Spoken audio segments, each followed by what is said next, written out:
আসসালামু আলাইকুম দর্শক, গতকালকে যেমন চিকেন এবং বিফ মাটন ওইসব আইটেম দেখিয়েছি, আজকে হচ্ছে শুকনা বাজার কিছু দেখাবো এবং সবজি কিছু দেখাবো।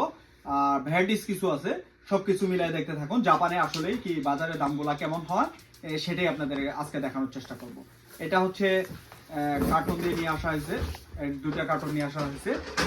এখন প্রথমে হচ্ছে এই পাস্তা পাস্তা হচ্ছে 500 গ্রাম পাস্তা। এই 500 গ্রাম পাস্তা হচ্ছে 500 গ্রাম পাস্তা মাত্র হচ্ছে 300 টাকার মতো দাম। এই পাস্তা গেল। এখানে আছে একটা চিপস, চিপস 120 টাকার মতো। এখানে হচ্ছে যে বাংলাদেশের যে আমরা 10-20 টাকা করে চিপস খাই, এটা 120 টাকার দাম।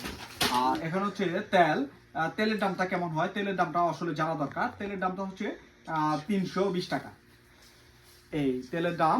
আর এখানে একটা কোল্ড ড্রিঙ্কস আছে, এই কোল্ড ড্রিঙ্কসের দামও 120 টাকা। হাফ লিটার কোল্ড ড্রিঙ্কস 120 টাকা। আর এখানে একটা টুনা ফিশ আছে, এই টুনা ফিশটা 1 2 3 4 এই চারটা দাম হচ্ছে 420 টাকার মতো। ঠিক আছে, এই টুনা ফিশটা, এই একটা টুনা ফিশ গেল। তারপরে হচ্ছে এই একটা, এটা বাংলাদেশি বড়ের মতো, এটার নাম আমিও সঠিকভাবে জানি না। এটা একটা আমি খেয়েছি একবার আমার এক ফ্রেন্ডের কাছ থেকে, এটা টক টক লাগে এরকম। এটার দাম হচ্ছে 350 টাকা।